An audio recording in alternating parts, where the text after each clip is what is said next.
And you can see in a couple of these quotes here is that, well, maybe one thing that you can do is you don't need the models. You don't need the old-fashioned way. Because if you've got enough data, and you throw enough computing power on it, and you throw enough statistical rules, maybe you don't have to have a closed model or proof. Mathematicians are already doing that. And some of you may be familiar with Goldbach's conjecture. You know, basically saying that any even integer can be expressed as the sum of two primes. If you're able to give a closed solution to this, then I think now you can win something like $1 million or something like that. It's one of the grand challenges in mathematics. Nobody knows how to do it. But what they have done is with computing is to say that if it is not true, then that number has got to be bigger than 1.6 times 10 to the 18th. So as far as I'm concerned, that's true. I don't care whether there's a closed proof of that theorem or not. This suggests to me that's true. Isn't that perhaps the kind of thing that we're going to be seeing in the case of web science? We can't come up with a closed set of equations, but what we can come up with are methods of establishing the validity of some of the conjectures that we might have. And consequently, what we might be able to do with these conjectures is not only understand it, but perhaps shape it. Okay?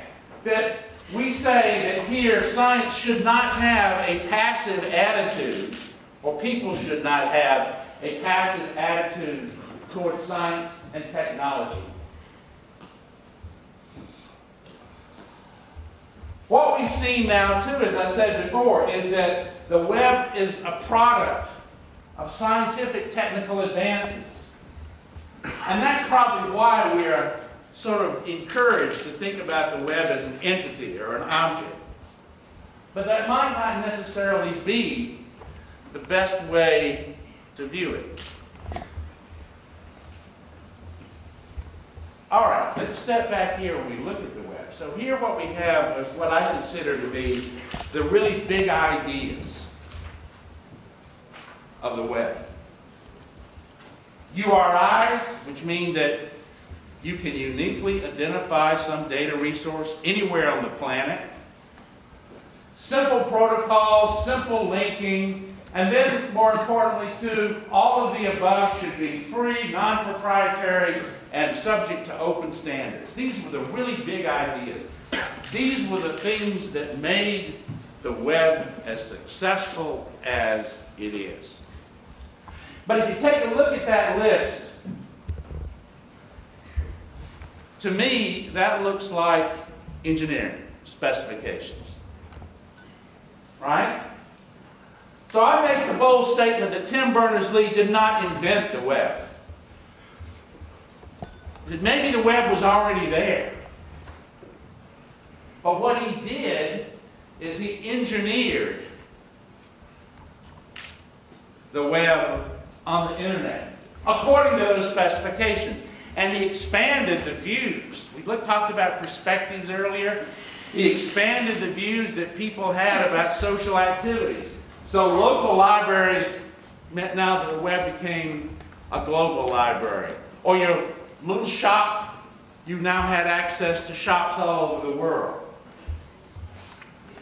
And I think that was as a result of social growth along with technology. So I would also contend that if he hadn't done it, somebody else would have. So even if the web as we know it were not invented 20 years ago, we would have something that in fact provided similar functionality or satisfied similar social needs.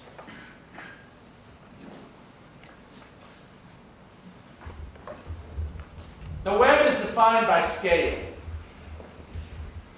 You know, I say at the micro scale, it is artificial. It's computer science. You know, it's HTML. It's PHP. It's human-defined artifacts at the micro scale. But when you start taking those pages or those systems and linking them to others,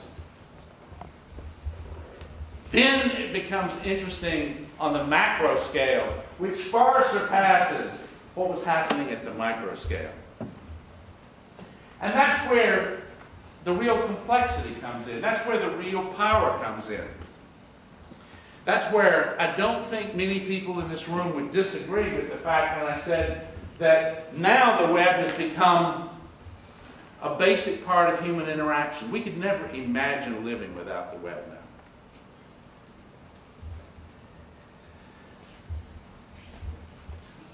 This is basically the idea we have said here, is that ideas are developed at the micro scale, that they are developed with respect to artificial protocols. But when you go to the macro scale, these protocols don't become as important. So when I said that Tim did not invent the web, over here, it didn't have to be URIs. It didn't have to be HTTP. It could have been something else, right?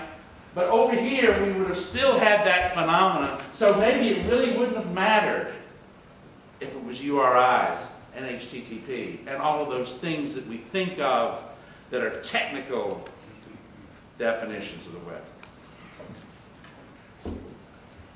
I would contend that Web 2.0 was engineered. I don't like that term.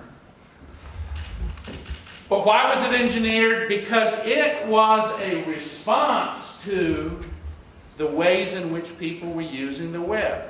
People started thinking about the web with bottom-up governance, user participation, those kinds of things. And so it was engineered, or did it evolve? It was in response to the way in which people wanted to use the technology. So, but as a sense, though, with web science, is that really engineering? I say an aeronautical engineer would never put passengers in an airplane based on untested speculative theories, but computer scientists do it all the time. So is it really science? Is it really engineering? The laws of science are forever. At least that's what we've been taught to believe. And it's the role of engineering to leverage it. So maybe, like in the case of Web 2.0, maybe web engineering is more like domestication, right?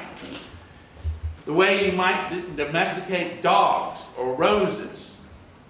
Supposedly, all dogs had a common ancestor. And people start encouraging those parts of it, so if you like long floppy ears, you encourage that. Right? And that's the way certain breeds of dogs evolved. Now, to some extent, isn't that really what we did with Web 2.0? We encouraged those things that people wanted. So wasn't it more like the domestication of the web? Or artificial evolution of the web?